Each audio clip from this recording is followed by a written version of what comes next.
So for this Xietang Laojie case, I'm going to look at how this project has been developed and managed and used.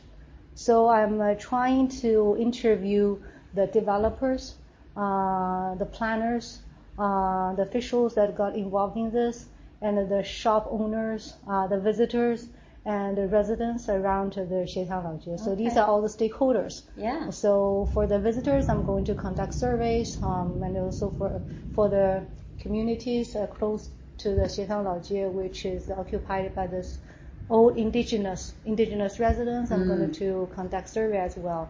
But for all the rest, I'm going to do the interview. Mm-hmm. So you are one of the interview, Okay. yeah, as the space user and also as a resident, Yeah. living around the Xietang Laojie. Right. Because because there are basically two types of residential compound. One is those relocation compound, which is more accessible. We can actually get into there easily, so it's easier to conduct the survey. But for a compound like Langshi or other compounds around, it's actually not easy to get into.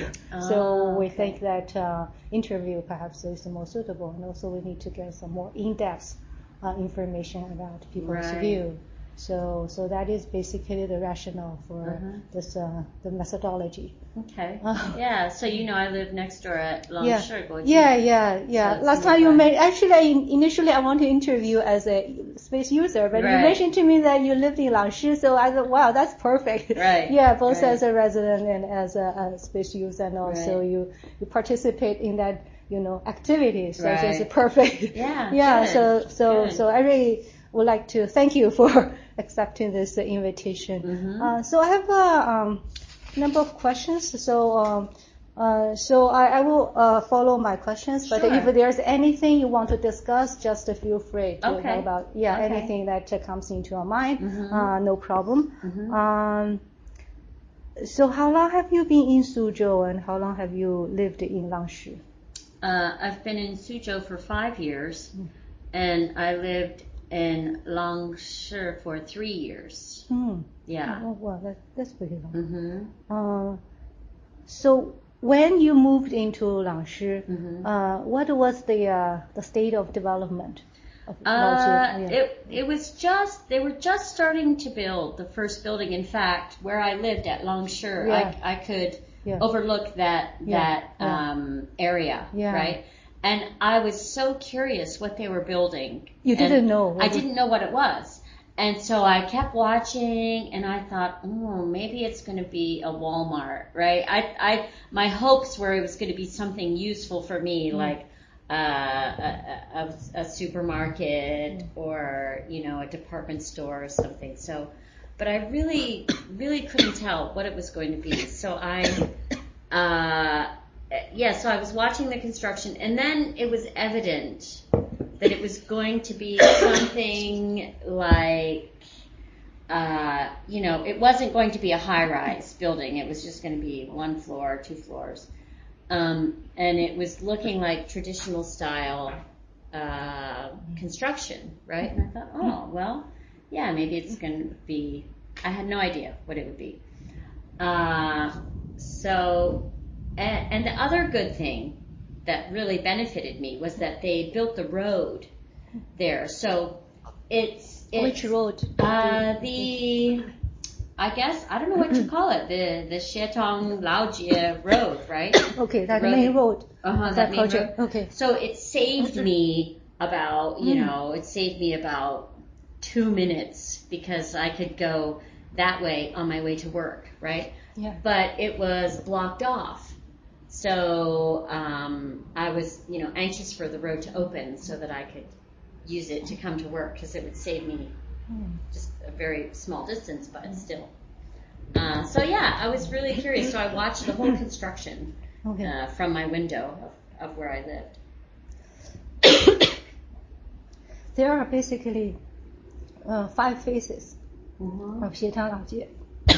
Sorry. You got a little tickle. Yeah. There are basically 5 phases. So was the construction of different phases, comes one after another, or are they coming up simultaneously? You know the 5 phases? Oh. The first phase is the one. Well, Yeah. it seemed to me they did this, I guess the north side of the canal. And then they did the south side of the canal. But that was all I recognized. Okay. So I wasn't really aware of the specific phases. So you mentioned that you were unaware of the nature of the development when you moved in. That means that there's no publicity of information, information from developers of there government. may have been, but it was probably in Chinese, right? So if there was any information, I couldn't read it, or I wasn't aware of it, and I couldn't ask the local people. So I was very, very clueless in terms of what was being constructed. Yeah. Okay. So, have you seen any indigenous residents on the site when you moved in, or is all cleared, the site? That was in You mean as 2013, workers, right? As workers, No. or as? Do you know that Xietang Laojie used to be a town, a center. Oh. So actually, it's the people. Those are people of rural.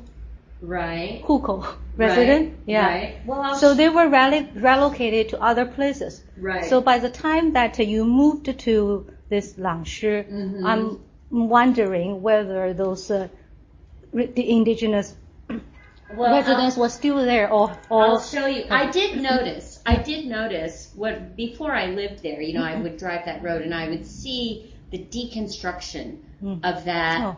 Of that area happening, and I thought, they're getting rid of the old hutong. I didn't know what to call it, old neighborhood, right? Okay, yeah. And I thought it was quite interesting, and so I took pictures. So this is still there. Oh, yeah, this is the only house that remains. I interviewed. You did? Yeah, I interviewed the 2 people living there. I'm really curious about this place. So in fact, we used this in my class. We talked about how, development basically displaced all these people, but this one guy has stayed. And I wonder, how did he get to stay? Is he refusing to sell? They didn't offer him enough money. What's the situation? Those people were unhappy about the compensation and how the process of relocation takes place. They thought that it's very, non-transparent. It's not transparent. They didn't know what is the criteria for getting the compensation. So they were very unhappy about that. Was it unfair? According to them, they think that it's very unfair because they thought that the cutters, the village cutters, got most of the and the best.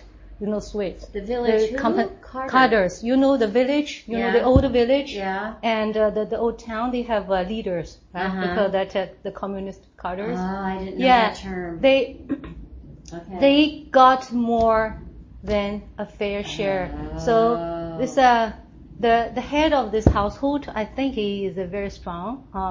He did not agree, but and also the government used some force. Right. To relocate people, and they ask them to sign something without writing anything on the piece of paper. It's just a blank paper. A blank paper. Yeah, and then they fill in whatever. Yeah. So he felt that was horrible, but a lot of people actually moved anyway because the threats of various sort of things, and also they did get new suites, perhaps 2 or 3 depending on the original, at least 2, I think. Okay. But this person, he has 2 handicapped kids, and also he thinks that he should be entitled to have 3 suites or something like that. But he didn't get it, so he was resisting, and actually was quite dangerous. But then Xi Jinping came to power, and he was his policy was against those, corruptive officials. So, actually those threats